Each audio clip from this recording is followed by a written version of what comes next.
Oi, gente, tudo bem? Estamos aqui para conversar mais um pouquinho hoje, né? Sobre as questões do TEA.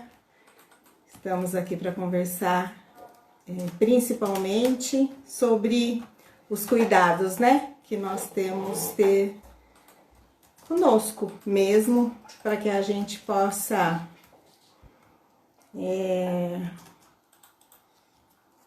cuidar melhor dos outros, né? E só um minutinho, a gente já vai dividir. Oi, Yuri! Tudo bom, Suzy? Tudo bem, e você? Tudo bom? Quanto Que tempo, né? prazer, que prazer ter você aqui, viu, Yuri? Que alegria eu fico em poder contar aí com seus conhecimentos, com o seu carinho para todas aquelas pessoas, né, que cuidam de alguém. Nesse momento a gente está sempre cuidando de alguém, né, Yuri? Com certeza. Eu que agradeço. Para mim é uma honra poder estar participando desse momento aqui junto com você. E fiquei muito feliz com o convite e podemos estar juntos aqui nessa tarde de sábado. Nem fale, bom demais. Para iniciar, então, Yuri, eu queria que você falasse um pouquinho, porque depois no final a gente sempre está atropelado e não dá tempo, né? Que você contasse um pouquinho aí do seu trabalho hoje em dia, o que, que você está fazendo, onde você está atuando, porque as pessoas que de repente quiserem, né, te acessar de alguma maneira para solicitar uma ajuda, para solicitar um atendimento, como é que elas podem fazer isso, né? Então, eu queria que você contasse um pouquinho aí dos seus trabalhos, das suas atuações no momento. Lógico. Então, para quem não conhece, né, eu sou psicólogo, formado em psicologia pela PUC, fiz especialização em neuropsicologia pela Unicamp e fiz mestrado em neurologia pelo ambulatório de neurologia da Faculdade de Ciências Médicas da Unicamp. E atuo em clínica, atualmente eu atuo na minha clínica em Barão Geraldo, em Campinas, como psicólogo clínico. Eu dou aula em algumas pós-graduações da Unicamp, como também da FAGE, em Jaguariúna, Mogi, em Indaiatuba, Piracicaba, algumas cidades por aí. Faço parte da BNEP, que é a Associação Brasileira de Neurologia, Psiquiatria Infantil e Profissões Afins. A gente faz divulgações todas as áreas relacionadas à infância e adolescência, é a maior associação interdisciplinar da infância e adolescência do país e uma das maiores do mundo, né? A gente faz congressos internacionais, dos quais eu tenho, em alguns, ajuda a organizar, inclusive nosso próximo aí para 2021, também estou na organização. E a gente sempre atuando nessa área da infância. Em relação ao autismo, eu trabalho diretamente com autismo há 18 anos, que eu estudo e trabalho diretamente com a área do autismo. E além de TDAH, além de todas as áreas da infância, né? E em clínica eu atendo tanto de criança como adolescentes e adultos e faço avaliação neuropsicológica de crianças e adolescentes. Mas sempre o grande foco acabou sendo mais para criança e adolescente, mas eu também tenho muitos adultos que a gente acaba atendendo, né? E Uhum. escrevi um livro em parceria com meu pai, da Equação da Afetividade, no qual a gente fez voltado não só para profissionais, como esses livros. Vou colocar É, depois, viu, gente? Vou depois tirar foto e vou colocar, porque, ó, super indico.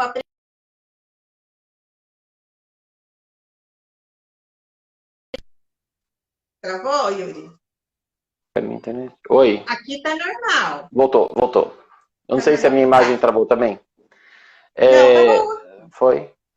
E então, e aí esse livro a gente escreveu não só para profissionais, como para pais, para pessoas da área e não da área, mesmo para leigos, para falar um pouco sobre o que é afetividade. A gente vai discutir hoje um pouco aqui isso, o sentimento, nossas emoções, quais são as emoções que a gente tem por sermos humanos, por sermos animais e vamos senti-las e como que a gente pode lidar até para poder ter esse autocuidado, né?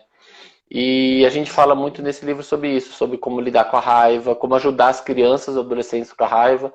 e serve também para como a gente lidar com a nossa própria raiva, poder compreender que é um sentimento normal, e uma vez que a gente pode tomar consciência, a gente pode fazer escolhas mais conscientes, compreendendo que é normal sentir essa raiva, que ela tem algo para nos ensinar. Quando a gente sente medo, a gente sente raiva, o nosso corpo querendo dizer que tem alguma coisa errada. Então é bom que a gente sinta, porque faz a gente perceber que tem algo acontecendo e a gente poder tomar atitudes corretas nessa situação. A gente preparando um pouquinho, né, essa conversa, e aí eu entrei aqui e procurei, eu quis procurar a minha primeira aula com o Yuri, que, assim, né, para mim, mudou o meu modo de pensar em muitas questões, né? Me ajudou a modificar algumas questões que estavam me incomodando demais e que me faziam muito mal, né? E essa aula foi num curso da prefeitura, enquanto professora de educação especial, e foi no dia 3/7/2013, né? Então, assim, é muito gostoso, Yuri. A verdade, de 2012, desculpa, de 2012. Porque depois disso foi que o Miguel foi, né, para o CIAP para fazer a avaliação. Depois que eu conheci vocês lá do CIAP, principalmente você. Então, o Yuri me fez essa aprendizagem de como é que funciona todo esse nosso sistema emocional, a questão dos sentimentos, da questão, de todos os sentimentos que estão até relacionados com a questão do afeto, né? Me fizeram poder sentir algumas coisas e ficar um pouco mais leve aí, né? O meu dia a dia. Então, Yuri, acho que a gente podia começar um pouquinho falando um pouco disso que você fala bastante, né? Nesses 2 livros, dessa relação do amor e do medo, né? O que ela faz, o que essa relação, amor e medo, faz com a gente, né? Porque os nossos filhos, com certeza, são as pessoas, né, que a gente mais ama.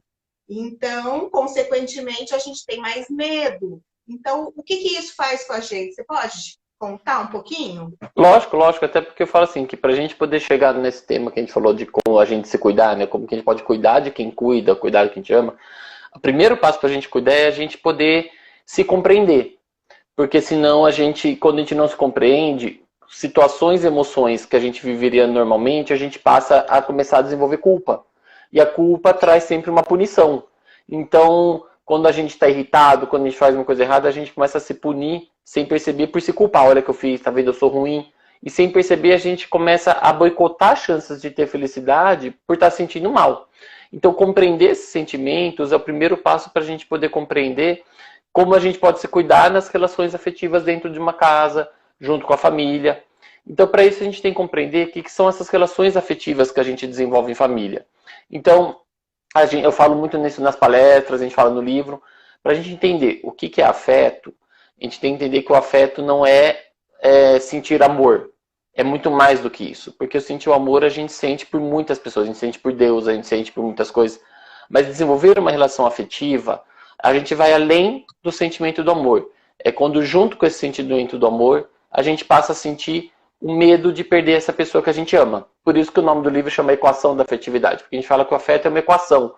Onde de um lado da equação tem o amor e do outro tem o medo da perda. Então, como que a gente percebe isso? Uma mãe, quando está grávida, e aí tem o seu bebê, e aí quando você sai do hospital e vai para casa, é muito comum essas mães, nas primeiras noites principalmente, às vezes a primeira noite está em casa, acordar no meio da noite, se vier que conseguiu dormir, e correr pro berço e colocar o dedinho embaixo do nariz, para ver se o bebê está morto. Porque ela está morrendo de medo de estar morto, por isso que ela está preocupada de ver se está respirando. Então ela está preocupada de ver se está respirando, na verdade, porque ela está com medo que ele esteja morto. E a partir daí surge uma relação afetiva que é indissolúvel. Esse medo vai permear todas as atitudes desses pais, dessa mãe, no caso, por todo o relacionamento dela com os filhos. É o grito que ela vai dar quando o filho começar a engatinhar e tentar colocar o dedinho na tomada. E ela, não, pelo menos tira daí. É o grito que dá se o bebê vê um besourinho andando pela casa e aí ele tá engatinhando, ele pega o besourinho que ele quer pôr na boca, porque as crianças querem ter contato todo mundo com a boca. E a mãe desespera, larga, que bicho feio, nojento. Então, É esse medo que vai criar essa relação afetiva. O amor que tem pelo filho faz com que esse medo comece a orientar esses comportamentos.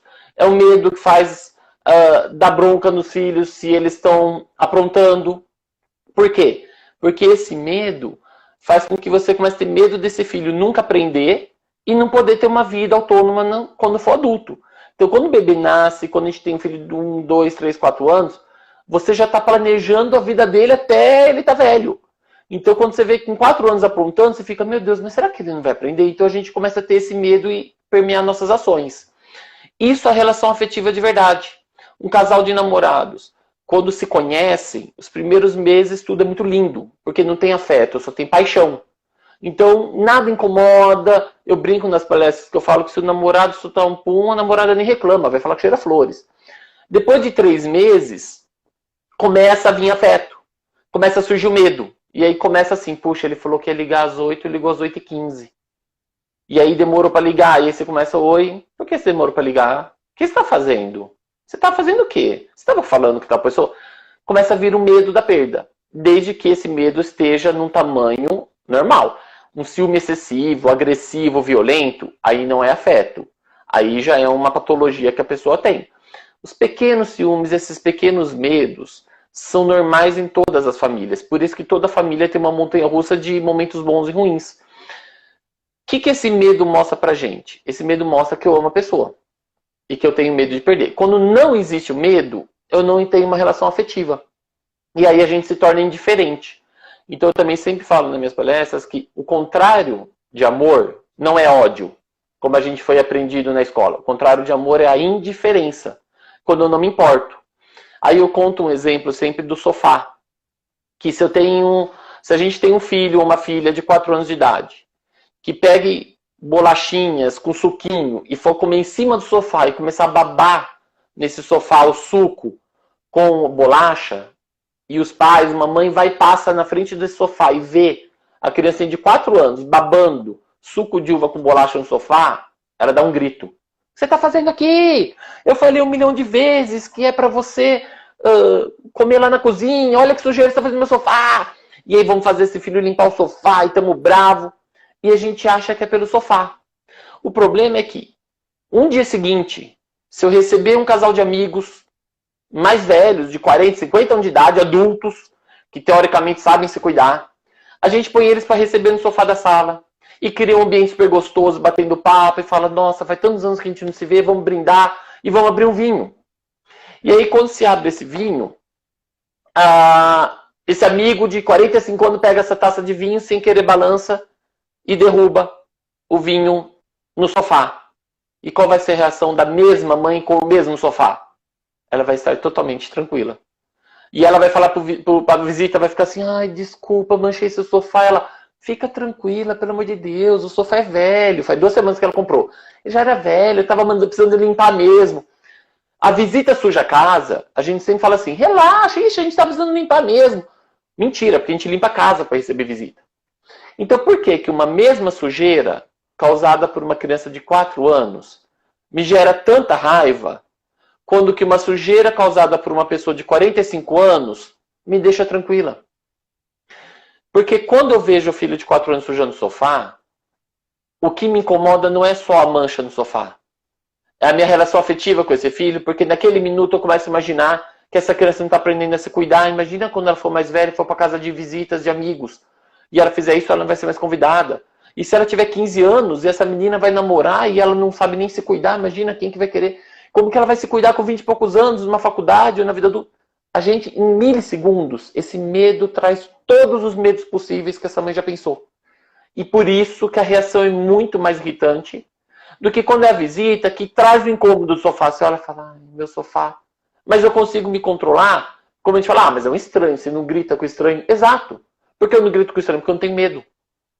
Percebe? É um estranho. Eu vou ficar chateado, vou ter que limpar o sofá depois. Mas eu não me importo se esse estranho vai para a casa dele, se vai sujar a casa dele. Eu me importo com meu filho. São essas relações que a gente não aprende. E por isso que às vezes a gente acha que a gente odeia mais as pessoas da família. E ao contrário.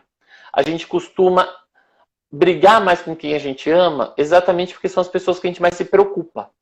Quando não tem afeto, pode falar. Quando eu aprendi isso com você, né, lá na aula e nas outras aulas, por que que isso foi por que que foi um cuidado isso? Eu senti como estando cuidada. Porque eu achava que eu era ruim, porque eu sempre fui uma pessoa calma, tranquila, tá? E com os meus filhos, não. Eu falava, gente, mas eu sempre quis tanto ter meus filhos. Por que é que eu acho assim com eles? Então, eu achava que eu era ruim, ou que eu não queria ter meus filhos, ou que eu não gostava deles o suficiente, entende? Aí, quando você falou isso, eu fui entendendo que era o contrário, né? Então, para mim foi, então tá bom, é assim que tem que ser. E olha como uma cobrança de sociedade queria, por exemplo, você mesmo falou, nossa, mas eu sempre quis tanto meus filhos. Quem conhece a história sabe que não há mãe mais no mundo que quis filhos. Depois de tudo que você fez para poder ter filhos, de toda a sua história, de todas as perdas e ganhos que você teve, não tem dúvida. Mas aí a pessoa mesmo começa a se colocar em xeque, porque a gente criou essa falsa ideia na sociedade de que as pessoas gostam quando estão bem. De que quando a gente só trata bem o tempo todo, é porque a gente gosta da pessoa. E, na verdade, lógico que também faz parte o carinho, o afeto, fazer um agrado, vamos montar um café da manhã gostoso. Mas que a família normal tem uma montanha-russa de brigas e reparações exatamente porque a gente convivendo com as pessoas, a gente vai convivendo com as nossas diferenças. E, de repente, uma mãe que vê um filho que pensa diferente dela, porque crianças não podem pensar igual aos pais. Com 4 anos de idade, eu não posso pensar igual uma pessoa de 40 anos. Imagina, com 8 anos, não posso pensar igual um adulto de 45 anos, porque senão ou a criança virou adulto, e aí ela vai ter uma perda muito grande de infância, ou o adulto virou criança. Então, quando a gente começa a conviver, a gente vai percebendo essas diferenças. E isso causa esse medo. Se essa diferença pode fazer com que a gente não possa conviver junto, ou que a pessoa não vá se tornar uma pessoa boa quando a gente cuida de filhos. E aí começa a vir a culpa. E a culpa faz com que a gente tome atitudes erradas. Porque a gente começa a se fazer uma autopunição, que a gente chama de morbidez. Se eu sou uma mãe ruim, então eu vou começar a não me permitir ter um momento de descanso, porque eu não mereço, já que eu faço tanta maldade com meus filhos. E sem perceber, a gente começa a boicotar crescimento próprio, começa a boicotar momentos de lazer. Então eu já vi muitas mães que se incomodam quando param para assistir alguma coisinha, quando param para descansar, porque isso causa um prazer para ela, e para elas isso é horrível.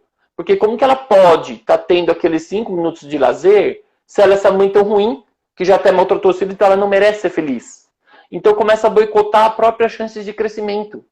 Quando a gente consegue dar essa autorização da pessoa não ser essa mãe perfeita, que o Winnicott já falava que as mães têm que ser suficientemente boas. Elas não têm que ser perfeitas, porque não tem como. A gente vai causar trauma nos filhos, vamos.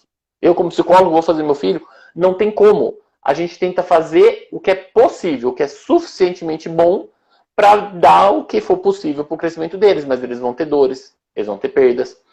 A gente fala tanto de respeito às diferenças, das pessoas acabarem com esses preconceitos, com as fobias, né?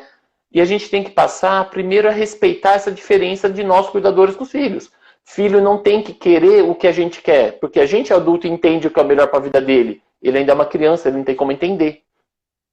Quando a gente compreende isso, a gente entende que o nosso medo faz a gente estar irritado que sujou o sofá, faz a gente ficar irritado quando ele fala, não quero tomar banho, te odeio, isso é a pior mãe do mundo.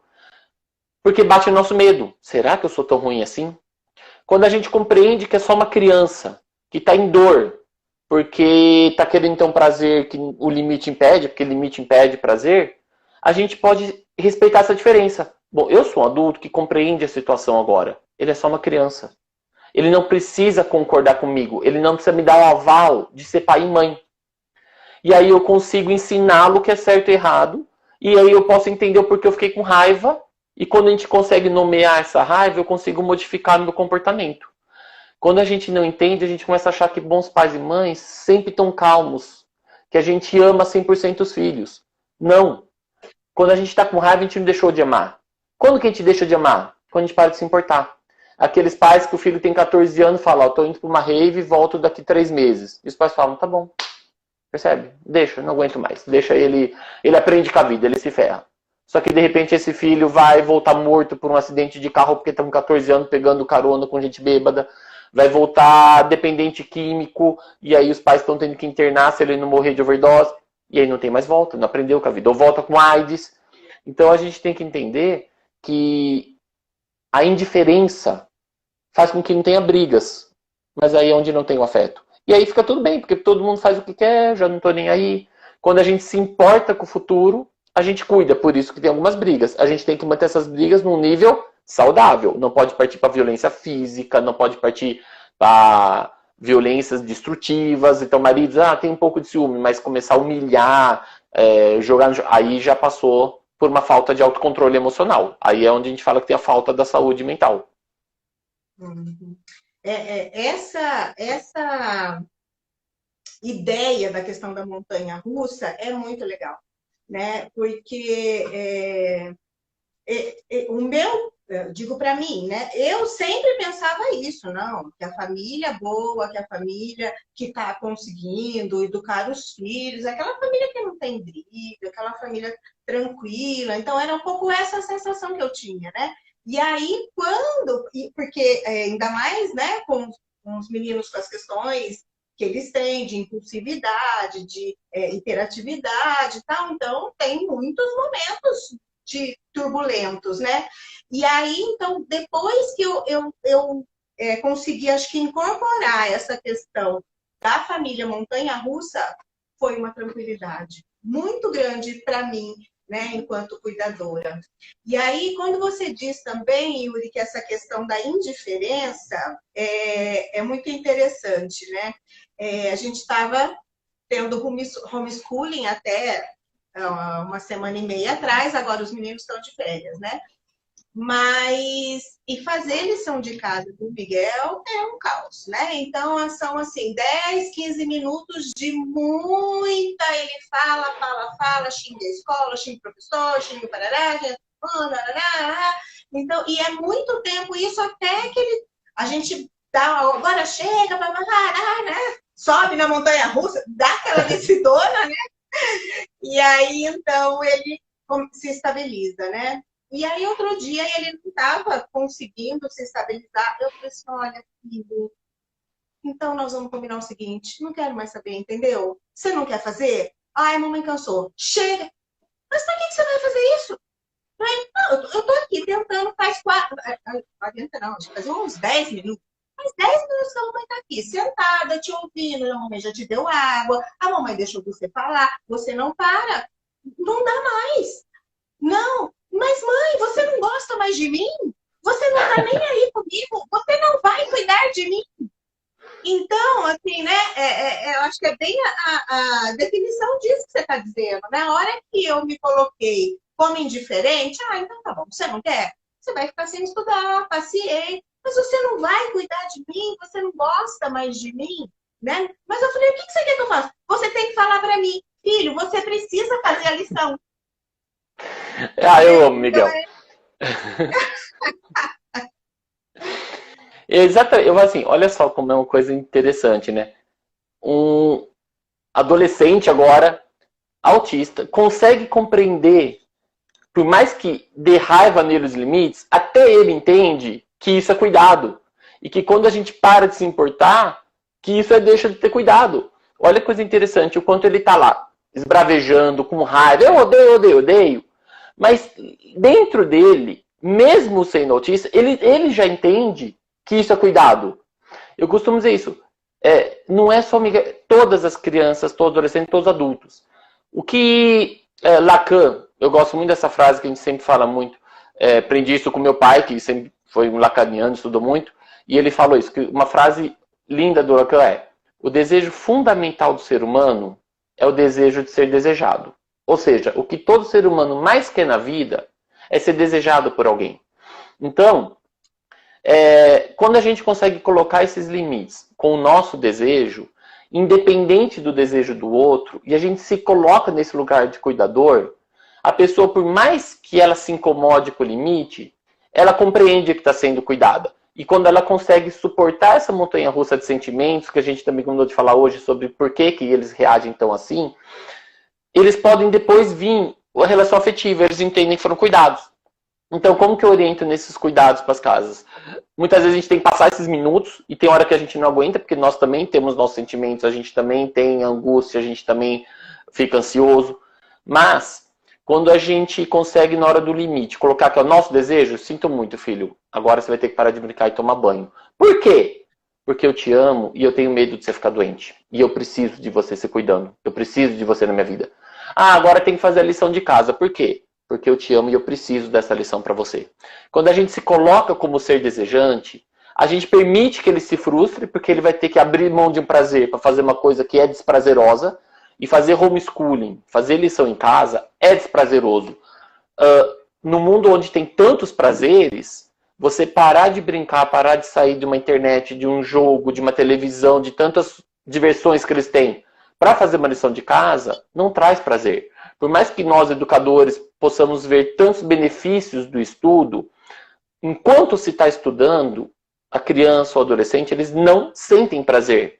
O prazer está no futuro. Vai ser lá eles adultos olhando e falando, puxa, que bom que eu estudei tudo isso, como faz diferença para mim na vida hoje. Só que o problema é que é um prazer muito futuro. E isso está concorrendo com coisas que trazem um prazer imediato. O jogo traz prazer agora. Eu vou fazer uma coisa horrível para só lá na frente. Eles não têm essa capacidade. Quando a gente coloca o nosso desejo, entra exatamente nisso que o Miguel te falou. Poxa, mãe, mas você não liga mais para mim? Porque daí eles entendem que por mais raiva que eles têm de não poder estar sentindo prazer, existe um cuidado por trás. Então eles vão ter essa revolta.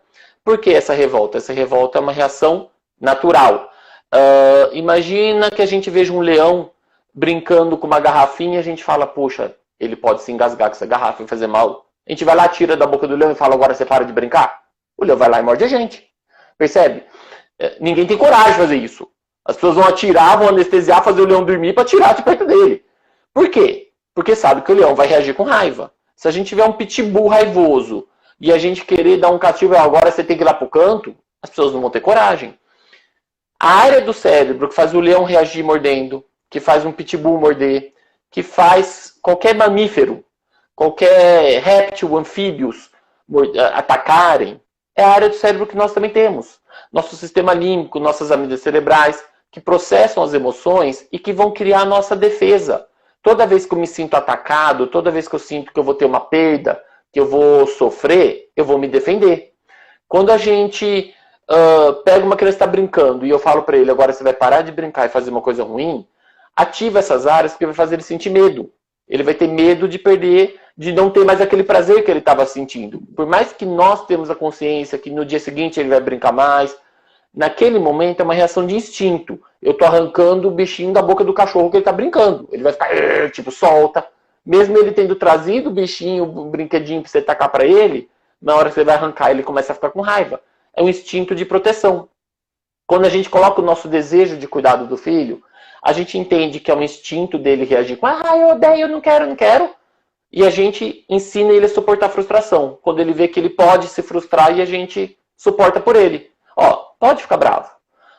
Fique bravo desde que você se cuide. Você vivo, você pode falar que eu sou o pior pai do mundo. Quando eles acalmam, eles veem isso. Ai, obrigado, você fica comigo, sabia que eu te amo. E aí eles começam a vir todos meiguinhos. E a experiência que você fez com o Miguel foi muito interessante, porque mostra isso, que até o Miguel compreende que esses limites, esse momento que ele fala que odeia, são cuidados.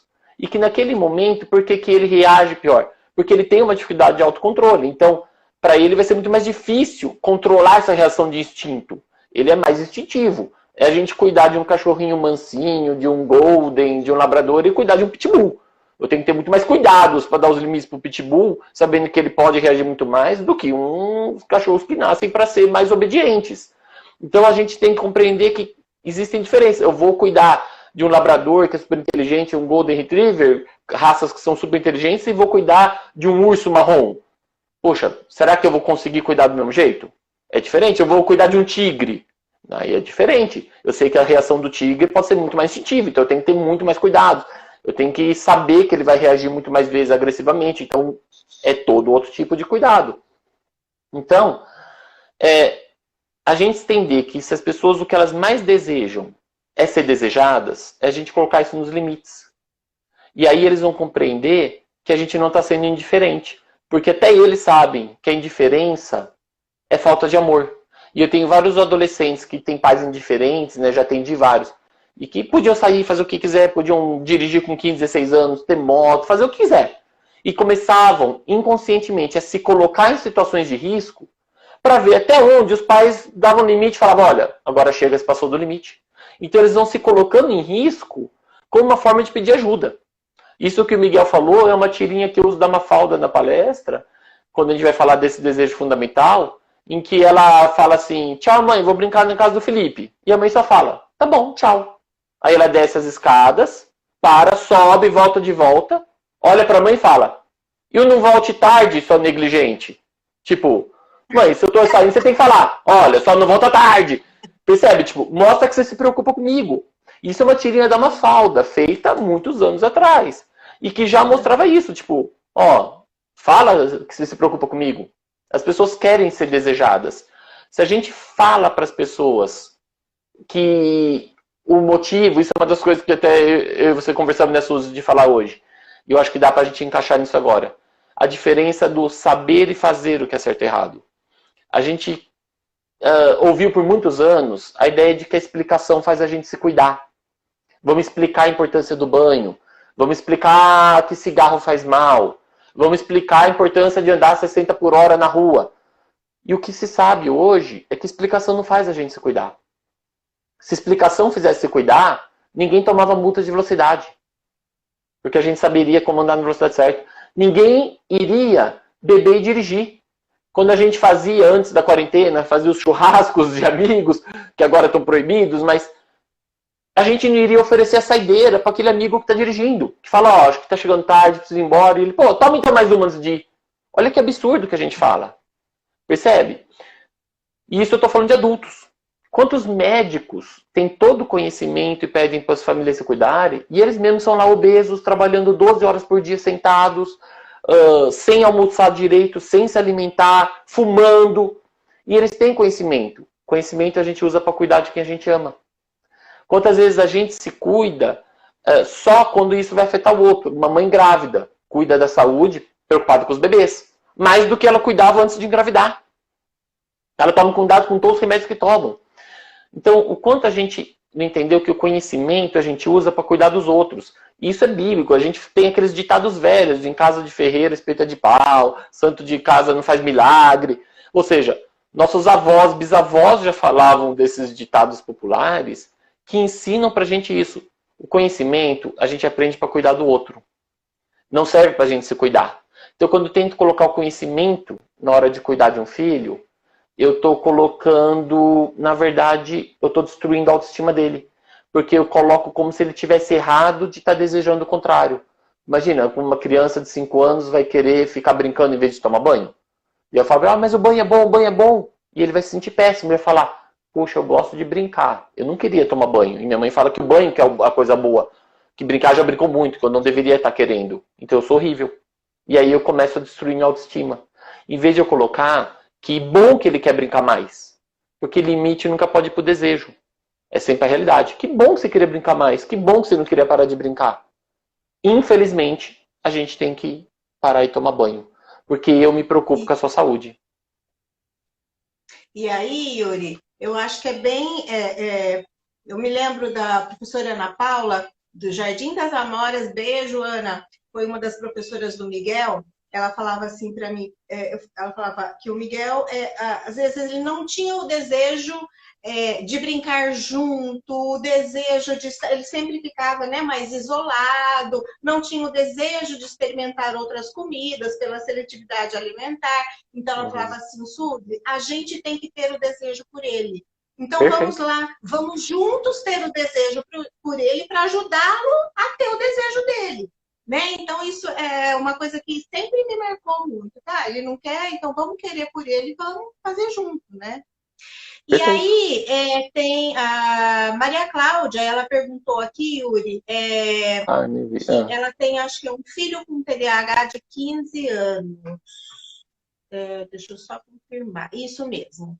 E ela disse que, assim, sempre ela comenta que se eles ficassem estresse, depois que acabar, vai ficar livre para jogar. E ela dá essa recompensa para ele. Perguntou o que você acha disso. Então, eu acho que é bacana, desde que a gente possa tomar alguns cuidados, tá? O sem estresse, eu acho que no momento ainda que a gente está vivendo é mais difícil ainda.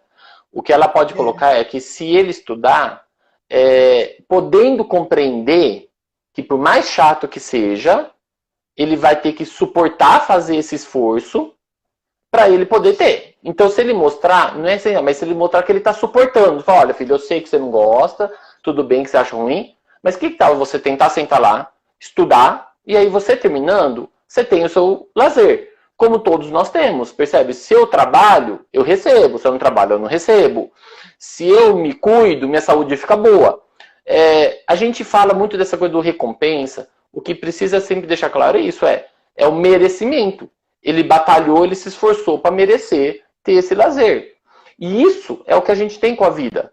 É a gente poder mostrar para as pessoas que eles não podem ganhar liberdades. Ele vai conquistar. Ele está tendo comportamentos que mostram que ele tem maturidade. Então, para depois sentar e poder ter essa diversão. Porque ele fez a obrigação dele, ou seja, ele fez os cuidados. E como que a gente vai desenvolver o prazer no estudo? Eu penso assim, primeiro, 100% ele não vai ter.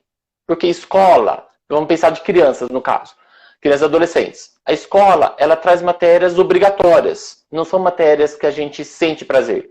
Ninguém gosta de todas as matérias, nenhum de nós adultos pode falar que a gente gostou de todas as matérias do ensino médio, por exemplo. Uns falam, olha, eu adorava português, mas odiava física. Outros falam, não, eu adorava matemática, física, mas odiava história, geografia. Ninguém consegue gostar de tudo. Então, quando a gente obriga as crianças a falar, não, mas você tem que gostar de estudar. A gente gosta de estudar quando a gente está estudando áreas de interesse. Percebe? Desculpa. Ué, entrou um amigo aí. Eu que mudei. Fala oi aí, Matheus. Oi, ei. Tudo bom? Eu tava mexendo aqui e mudei, peraí. Tranquilo, Yuri? Tudo bom? Desculpa. A gente... Eu tava tentando achar uma outra pergunta aqui. A gente falar, Yuri. sente prazer naquilo que vai nos dar prazer. Então, ele poder estudar sendo permitido sentir a dor. Sendo permitido, só que não precisar perder o autocontrole. Então, mostrar isso, olha, se você puder ter esse autocontrole onde, por mais ruim que você ache, você dá conta de suportar essa coisa ruim, você pode receber. Aí, tudo bem. O que a gente não pode é criar moedas de troca, assim, de ficar recebendo sempre coisas materiais. Então, eu tinha uma mãe que falou assim, olha, eu tinha um filho que estava querendo muito, um filho autista, inclusive, queria muito ganhar um joguinho. E aí ela combinou, tipo assim, olha, se ele fizer todas as lições da semana, ganhar ponto, poderia ganhar um jogo? Pode. Eu tive uma outra mãe que fez a mesma coisa. Falei assim, olha, ele queria muito, então eu fiz um mecanismo, se ele fizer a leitura que ele tem que fazer todo dia, ganhando 15 estrelinhas, eu dou o jogo para ele. Tudo bem? Falei, tudo, desde que não tenha que ser toda vez comprar um jogo. Então, dessa vez comprar um jogo, da outra vez pode ser ele ganhar 1 hora a mais de jogo na outra vez. Mais 2 semanas juntou pontinhos, ele pode ganhar, escolher um jantar diferente para vocês jantarem. Então, ele poder mostrar isso, que ele pode se dar o direito de ter momentos de lazer, porque ele está se esforçando e fazendo a parte dele. Não precisar sempre monetizar esse ganho o tempo todo. Tá? No que a Maria Cláudia colocou, que é para ele poder ter o tempo livre, sim, ele fez uma obrigação, ele merece ter um descanso. E aí esse livre é sempre com uma supervisão. Não sei a idade dele, então assim, quanto tempo 15 livre? anos. 15 anos. Então assim, tá jogando jogos que sejam adequados para 15 anos. E que a mãe tenha, então você tem um tempo livre não seja 8 horas direto no computador, então o tempo livre seja dentro de um adequado para a idade. Eu tenho falado que nessa quarentena a gente pode abrir um pouco mais. Antes a gente falava, para crianças pequenas, máximo 1 hora por dia de tecnologia, depois para adolescentes, 2 horas, não passar muito tempo.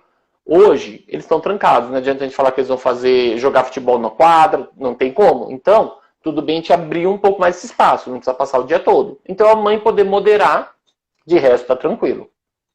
Uhum. A outra pergunta que você queria? Uma outra pergunta também que teve, um pouquinho mais para cima, ele perguntou que, então, quando a gente tem uma relação de afeto, e esse afeto tem essa relação do medo, a gente vai ter medo a vida inteira, então, né? Isso. Sim, e inclusive, uma das coisas que eu falo para todos os meus pacientes, para os pais, falo nas minhas palestras, é que medo é um sentimento maravilhoso. e que psicólogo não tira medo das pessoas. As pessoas têm que entender a diferença de medo e fobia. Então, medo é assim, eu quero atravessar a rua.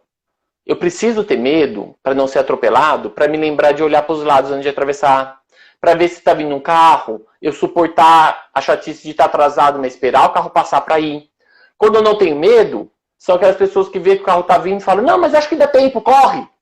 E de repente morre atropelado. Pessoas que não têm medo o suficiente para estar numa estrada e de repente a passarela está 2 km de distância e ela está lá de um lado da estrada olhando do outro lado. E é uma chatice você caminhar 2 km, subir uma escadaria, atravessar a passarela, descer, voltar mais 2 km e aí fala, não, vamos tentar correr. E aí falta medo para perceber que a gente não corre mais rápido com um carro 100 por hora numa estrada. Então o medo, ele é fundamental para a nossa proteção. Fobia é quando a pessoa trava e não faz nada. Então eu estou na calçada, fala, não, eu tenho fobia de ser atropelado. E aí fala, não, mas olha, o carro parou, fechou o sinal, abriu para pedestre, tudo parado, pode atravessar. Não, mas vai que alguma atravessa. Mas vai que não sei o quê. E aí a pessoa não sai do lugar. Então, fobia se trata, medo não. Quando a gente tira o medo das pessoas, elas passam a se prejudicar. Pai e mãe, uma vez virou pai e mãe, vai viver com medo. Até a velhice. Você pode estar com 80 anos de idade, os filhos estão com 55, você vai ficar, filho, pelo amor de Deus, mas você está se cuidando? Quando que você perde o medo? Quando pega Alzheimer. Se você tem alguma demência, Alzheimer, outra coisa, aí você perde medo. Você volta a ser criança, você começa a fazer besteiras, e aí é onde você passa a ser o filho. Percebe? Fora demência e Alzheimer, nunca se deve perder o medo. Senão a gente perde o parâmetro do autocuidado. Então o medo é aquele que vai direcionar nosso comportamento para executar o que a gente pretende, mas se cuidando. O medo é aquele que vai fazer com que a gente não vá super proteger os filhos, porque senão é fobia, mas que vai fazer a gente poder cuidar desses filhos para que eles conquistem o direito de ter a liberdade. E a gente nunca vai dar liberdade para os filhos. Eles vão ter que conquistar. Porque liberdade dada nunca é bem utilizada. Então eu vou ter medo suficiente para poder avaliar o comportamento e falar, olha, meu filho está sendo super correto, ele se cuida, ele relata os medos sobre abuso de álcool, de droga. Puxa, ele pode ir no aniversário lá do amigo dele e voltar de carona lá com os pais do amigo? Tá bom. E aí ele vai chegar e eu vou estar com medo para esperar ele chegar em casa, mesmo que seja 11 horas da noite, que eu acordo no dia seguinte, o medo não vai deixar eu dormir. Para ele chegar às 11 horas da noite com 16, 17 anos, e aí eu pegar ele, filho, como você tá? O que você fez? Como foi? Vou sentir o cheiro da boca para ver se tem álcool ou não, vou olhar o olho, e ele, não, foi super legal, foi bacana, a gente brincou, foi comer um pizza, vai lá. Pô, foi legal. Ele mostrou bem sabe se cuidar, eu vou permitir de novo. Ele chegou mal, fez besteira, liga e fala, olha, foram aprontar, saíram da casa, e começaram a aprontar no condomínio, teve festa. Opa! Então vem cá, a gente vai conversar. Você vai começar a ter comportamentos aqui em casa, eu vou avaliar nos próximos meses para você poder ganhar o direito de novo.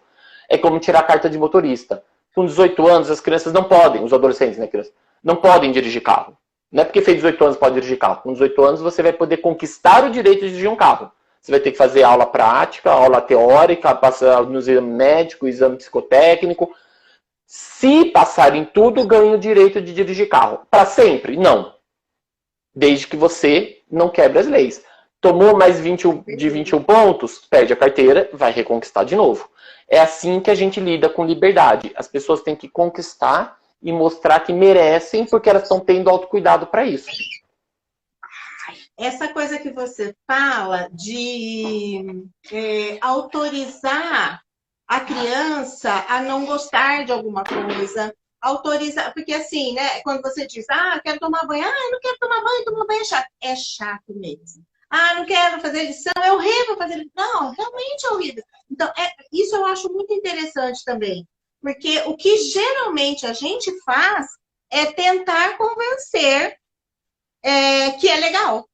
É tentar convencer que é bom, é tentar convencer que isso é uma coisa, né? Então, eu acho super... E deixa a gente tranquilo, né, Yuri? Porque você fica com a sensação de que tudo bem você está fazendo uma coisa, mesmo que aquilo não seja uma coisa que naquele momento ele está querendo fazer, né? E, na verdade, convencer a ter prazer em tudo cai num perigo muito grande. Um dos grandes medos dos pais e das mães são dos filhos fazerem abuso de álcool, de drogas. E eu falo que o melhor jeito que a gente tem para evitar isso É permiti-los sofrer na infância. É permiti-los achar ruim. Quando a gente começa a tentar fazê-los ver prazer em tudo que é coisa, a gente está criando uma falsa crença de que a gente consegue sentir prazer em tudo que a gente faz. Só que a gente não sente prazer fazendo declaração de imposto de renda. É extremamente desprazeroso. A gente faz... A gente faz... Não, e é isso. A gente faz e ainda faz para ter que pagar. Ou seja, é extremamente desprazeroso. E qual é o benefício que a gente tem? Nenhum. A gente, no máximo, não vai ser perseguido pelo pessoal lá do imposto de renda. Então, a gente não tem na vida algo que só traga prazer. Quando a gente cria essa falsa ideia de tentar ver o prazer nas coisas, sem primeiro permitir o sofrimento, a gente cria essa ideia de que as pessoas conseguem ter felicidade o tempo todo e só eles que não. E aí chega numa adolescência, onde eles vão para uma festa, jovem lá, 18, 20 anos. E aí eles acham que festa traz prazer. Só que esquece que festa também traz desprazer. A música pode não estar adequada, você pode ficar com vergonha, pode ser que você não consiga paquerar, não ser paquerado, seus amigos vão todos paquerar e você fica isolado. E isso traz uma angústia tão grande que aí vem esse pensamento. Não, mas você tem que olhar o lado bom, olhar o bom. Qual é o único jeito de olhar o lado bom? Então eu vou encher a cara. Porque o álcool vai fazer uma anestesia desses meus sentimentos. E aí eu começo, eu tô lá, pronto. Aí eu anestesiei e falar, e assim eu me solto, porque eu não me permiti ficar angustiado para poder curtir a festa. E começa a fumar maconha. Maconha, o pessoal fuma, pronto, tá lá viajando. Por quê? Começa a achar que para eu poder ter esse prazer o tempo todo, eu preciso de alguma coisa para me relaxar, para me anestesiar. Eu atendi um adolescente uma vez que a mãe mandou para mim com 16 anos de idade porque ele tá fazendo uso de maconha. E aí ele falou assim, poxa, minha mãe sempre reclamou que eu brigava muito, que a gente brigava muito. Faz 6 meses que eu fumo maconha e ela não percebeu que faz 6 meses que a gente não briga? Estou relaxado, ela fala, tudo bem. Percebe? Estou anestesiado. Não vou reclamar. Só que para isso eu preciso estar maconhado. E ele falava isso com todas as palavras. Por que ela está reclamando? A gente está numa vibe tão boa. Não brigamos mais. Estamos bem. Mas estou fumando maconha todo dia. Então, a gente cria a ideia, desde pequenas crianças, disso, de que ela tem que ver o lado bom sempre. E aí, quando chega momentos da vida que a gente não consegue fazer ver o lado bom, eles buscam anestesia. Percebe? Vai no churrasco, enche a cara. Por quê? Porque ninguém quer ver o lado ruim de churrasco. Ah, vai que a piada tá boa, vai que eu não me solto, então precisa beber. Precisa beber. E churrasco é carne, não é bebida. As pessoas acham que churrasco é cerveja. Não, churrasco é carne. Então as pessoas fazem associações para anestesiar e não para buscar prazer. Como que a gente ajuda os filhos a evitarem drogas, evitarem álcool? Exatamente fazendo isso que você falou. Permiti-los sofrer. Essa queixa que é muito comum no mundo de hoje, que as crianças hoje não suportam frustração, não toleram frustração. E aí eu sempre questiono isso. Mas o quanto nós, como sociedade, toleramos frustração? O quanto a gente permite eles se frustrarem e a gente mostra, olha, pode reclamar, eu aqui eu suporto. Eu suporto a dor. E quando eu suporto a dor, eles suportam. E aí eles vão depois, eles por eles vão ver o lado bom. Quando eu vou fazer teste psicológico, tem uns que são chatos. E aí eu chego com alguns pacientes e falo assim, olha, agora temos que fazer teste. E as crianças falam, não, esse teste é chato não, eu quero brincar. Eu falo, eu também. Eu também. E o teste, infelizmente, tem que fazer esse teste chato. Não, mas o teste é muito chato. Eu falo, é mesmo. E pra mim é 2 vezes chato, pra você ter que responder. Eu tenho que aplicar em você e tenho que corrigir depois. Você vai embora, eu tenho que sentar aqui e ficar mais meia hora corrigindo. É muito chato. Mas eu preciso deles. E aí eu falo isso, eu preciso do teste. Criança não precisa de teste psicológico. Que bem vai fazer pra ele? Nenhum. Vai fazer bem pra mim, vai fazer bem pra família, que vai poder compreender como ajudá-lo. Para a criança em si, que retorno ela vai ter do teste psicológico? Nenhum. Então, eu vou falar pra ela, a gente vai ter que suportar essa coisa chata. Muitos deles, quando acaba, viram e falam, nossa, acabou? Até que não foi tão chato. E ele só pôde falar isso porque eu permiti ser chato. Porque eu permiti ser o psicólogo chato. Então, quando a gente consegue se colocar nessa situação de ser o chato, eles permitem ver o lado bom. E aí a gente consegue se colocar para eles que eles podem suportar fazer um esforço. E aí evita esse uso de droga. Entendi. Tem uma frase que eu anotei aqui, né, nessa nossa aula, que você falou assim, ó, afeto vem do verbo afetar. As pessoas numa relação afetiva vão afetar as vidas entre si, numa relação ora bonita, ora agressiva. Né? Então, eu acho que resume bastante disso que você falou e nos dá tranquilidade, né? Principalmente nesse momento Outro dia eu recebi um videozinho da Grazi Massafera, né? Ela estava gravando um vídeo, a filha dela veio, ela, tô gravando. Aí a minha irmã colocou assim, bom, se até a Grazi pode, imagine nós, réis mortais, né, brincando. Então é isso, né? Se permitir mesmo, né? Esse vídeo até viralizou, na verdade, né? Essa frase, eu falo que eu escuto há 30 e cacetada de anos, desde que eu sou criança, que eu comecei a acompanhar as palestras do meu pai. E esse assunto, meu pai também é psicólogo, quem não sabe, e a gente escreveu esse livro junto, da Equação da Afetividade. E ele fala isso já assim, tentando ajudar as famílias há muitos anos. E ele sempre estudou, então, inclusive, assim, ele estudou em colégio alemão quando era criança, né? Ele ficou no internado, que ele foi colocado no internado na família, e aí ele aprendeu alemão, então ele fala muito até dos termos que vem de alemão, leu Freud em alemão.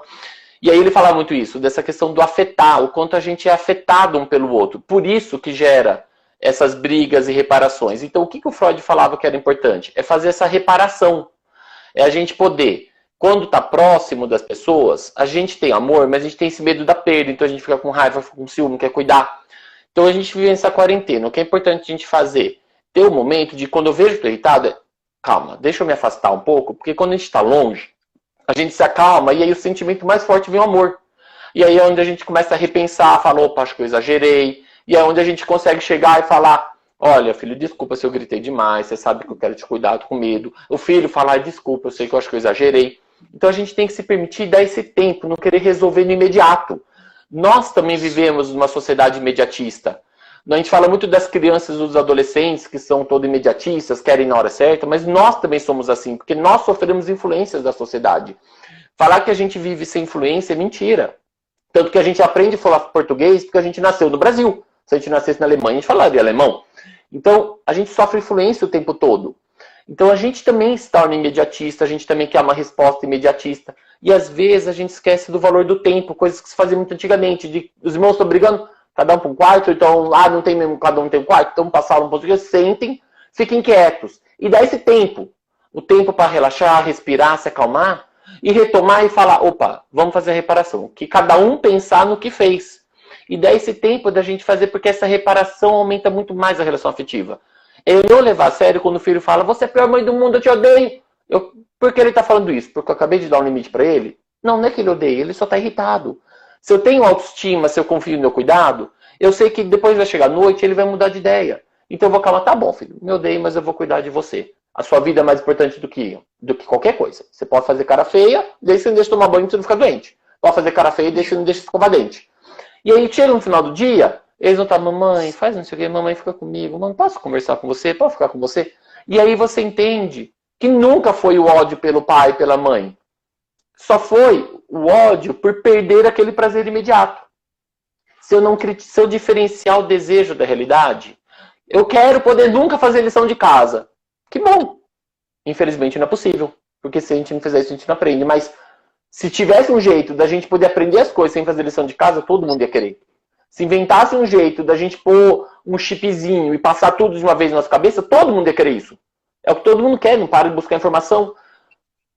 E aí a gente mostra para ele assim, olha, é o desejo de todo mundo, mas a gente não tem. Numa quarentena, é o desejo de todo mundo poder sair de casa, poder voltar a ir para shopping, poder voltar a fazer churrasco em grupo, poder ter os filhos na escola para você sentar e trabalhar tranquilo. Os filhos, eu tenho pacientes que estão sentindo falta da escola. Tive um que falou assim, olha, tem um professor que eu odiava, eu tô sentindo falta dele, porque eu vi uma teleaula dele, eu vi ele na casa dele, tipo, nossa, ele é humano, sabe assim? E aí, de repente, vocês estão sentindo falta da escola. A falta faz a gente criar. Cuidar da saúde mental do cuidador significa a gente entender que a gente não tem controle dos nossos sentimentos. A gente não tem controle dos nossos pensamentos. A gente vai ter pensamentos horríveis. A gente vai ter momentos de dor, pensamentos assim, ai meu Deus, o que eu fiz? Será que eu sou uma pessoa horrível? Será que eu sou uma mãe horrível? Nossa, será que eu não amo meus filhos? Porque tem hora que eu penso, pelo amor de Deus, eles não têm que ser assim. Será que eu não gosto do jeito que eles são? Todos os pais e mães pensam isso. Eles só têm medo de admitir um com os outros. Mas todo pai e mãe, no momento de muita irritabilidade, já pensou, meu Deus, o que eu fiz tendo filho? Será que eu dou conta? Será que eu não dou conta? Por que eu fiz? Não porque não amo filho. Isso é uma reação instintiva de medo de achar porque está com muita dor. Quando se acalma, aí vem o cognitivo e fala, não, mas peraí, eu amo de verdade, eu acho que eu só tava com raiva. O problema é quando a gente começa a se punir, porque a gente cresceu ouvindo que a gente controla sentimentos, que a gente controla pensamentos. Não, a gente tenta controlar nossos comportamentos. E aí é onde a gente fala de transtornos, como autismo, como TDAH, onde é essa a dificuldade deles. Eles não têm o controle inibitório, eles não controlam o comportamento. E aí eles agem do jeito que a gente pensa, só que a gente se controla e não age. Então, saúde mental não é deixar de pensar coisas absurdas, não é de deixar de pensar maldades, mas é eu compreender que essa maldade, essa coisa absurda, vem de alguma dor. Ele está querendo me mostrar, tem alguma coisa errada que está te incomodando. E aí eu posso adotar um comportamento correto frente a esse sentimento ruim. Isso. E aí, Yuri, como a gente já está indo para o finalzinho aqui, né? Olha que loucura, já passou. Faltam 7 minutos só. Então, eu queria que você falasse um pouquinho, acho que é uma outra coisa que me tranquiliza bastante também, e acho que pode ajudar muitas pessoas, é isso. Quando você diz que saber não significa agir, né? Então, às vezes, você sabe, eu me lembro muito de algumas vezes que às vezes o Miguel perdia o controle e tal, que batia, e você falava para mim assim, Suzy, ele dá uma aula de como tem que se comportar. Mas ele saber como tem que se comportar não significa que ele consiga se comportar. Então é a mesma coisa nós pais. Nós sabemos que nós somos exemplo, que nós, quando a gente grita, a gente ensina a gritar, que se a gente perde a paciência, a gente está demonstrando. Então, a gente sabe tudo isso. Mas no dia a dia, nem sempre a gente consegue controlar esse comportamento, né? Principalmente em momentos que a gente está mais ansiosos, está mais angustiados. O conhecimento a gente usa para cuidar dos outros e a gente não cuida de nós desse jeito, porque são áreas cerebrais diferentes. O conhecimento envolve memória, envolve estudo, e comportamento envolve nosso pré-frontal, envolve áreas emocionais. Então a gente tem que entender que a gente se cuida por medo, tem um infarto e o médico fala, olha, se muda seu hábito ou você morre amanhã. Ou por desejo de alguém, a mãe que cuida da saúde quando está grávida para cuidar pelo bebê. Então a gente tem que entender que muitas vezes a gente se cuida em nome dos outros. Inclusive tem pessoas nessa quarentena que estão deixando de se cuidar porque não está saindo de casa e mora sozinho. E a gente tem pedido, não, olha, faça uma rotina. Então cuidado dos pais. Primeiro cuidado com a autoexigência excessiva, de achar que tem que ser super. E não, você tem que ser pai e mãe. Pai e mãe não são amigos de filhos. Eles brincam com os filhos, eles se divertem, fazem piada, mas ainda é o pai e mãe. Porque eles são únicos. Amigos, eles têm muito na vida, pai e mãe tem um só. Uma escreveu aqui, nossa, como é difícil dar limite e não se sentir culpada. Eu digo assim, entenda que o limite é para a realidade. Você está recebendo o limite agora. A quarentena está te dando o limite. Será que a quarentena está se sentindo culpada? Ou a gente entende que o limite, exatamente, todo limite é dolorido.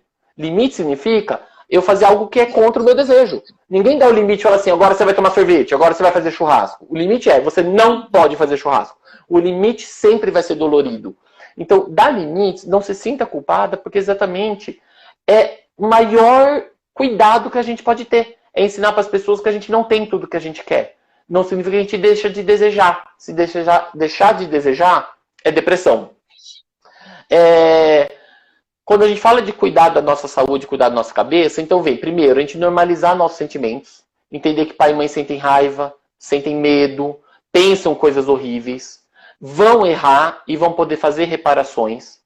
Ter um momento próprio, então sim, todo pai e mãe tem que ter um momento no dia de tirar meia hora, nem que seja para quando colocou os filhos para dormir na cama, poder sentar meia hora e ter um momento de relaxamento. Ter alguém para desabafo, então pode ser psicólogo, pode ser mulher para o marido, marido para a mulher, ou para uma amiga, um dia muito transtornado, poder ligar e falar, olha, você pode só me ouvir? E esse amigo só vai ouvir, não precisa falar nada. Fala, olha, hoje foi cansativo, eu cheguei a achar que eu ia me aguentar. E a gente poder colocar em palavras esses medos que a gente sente. Porque isso também é autocuidado. É a gente permitir a gente ter uma rotina, ter um momento de poder não passar o dia de pijama, poder trocar e poder ter o fim de semana de sair da rotina. E se permitir fazer o que é possível para cada situação. Uma das coisas que os cuidadores mais sofrem é comparação. É ficar ouvindo, na casa do fulano ela conseguiu fazer isso e na minha casa eu não consegui. Então olhe para sua casa para ver o que é possível. Porque cada casa tem uma realidade e cada casa é possível fazer uma coisa diferente. Não é porque na mãe de um autista conseguiu uma coisa que você, como mãe de autista, não conseguiu. Porque os filhos autistas são todos diferentes. A realidade é diferente, o apoio que você tem. Então você tem que ver o que é possível fazer. Você na sua realidade com a sua possibilidade e com a possibilidade de seus filhos. Porque a comparação destrói. A gente sempre vai comparar com quem está melhor, a gente não compara com quem está pior. E a gente sempre acha que a grama do vizinho está melhor, porque quando a gente compara com o outro, a gente olha o que deu certo para o outro. A gente não olha o que deu errado.